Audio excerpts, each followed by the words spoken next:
অন্ধ মানুষের সম্মান হয় কিনা?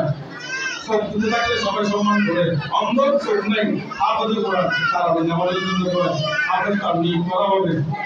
যেগুলো আছে শক্তিশালী ব্যক্তি একেবারে পুষ্টি করে বলার আবশ্যক নাই, কোরআনের অ্যাকশন করতে পারে না। আর আমার চালকটা আছে তিনজনের ভালো করে সামনে এসে বলে দিচ্ছি বলো আলোচনা করেন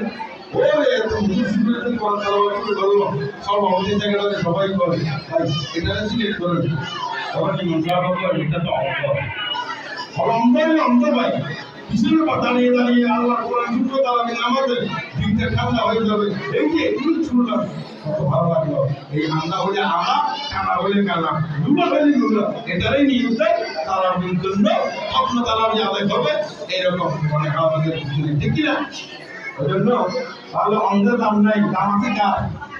কোরআনের এই কোরআন হাজার আছে, অন্ধ বলো তাদের দাম আছে। ওই জন্য মূর্তির দামগুলো পুরুষদেরকে খাওয়াইতে করতে বলা গরুর কবিতা বলো থেকে শুরু করে সবটা আপনারা খাওয়াইতে বাধ্য কেন জানেন? আপনাদের ভুল আলাবেন জান্নাতে জান্নাতি মানুষের প্রথম মেহমানদারি করবে মাছের ফুলগুলো দিয়ে। এইরকম কত মাছের ফুল দিয়ে কত মাছ ঘুরে ধরে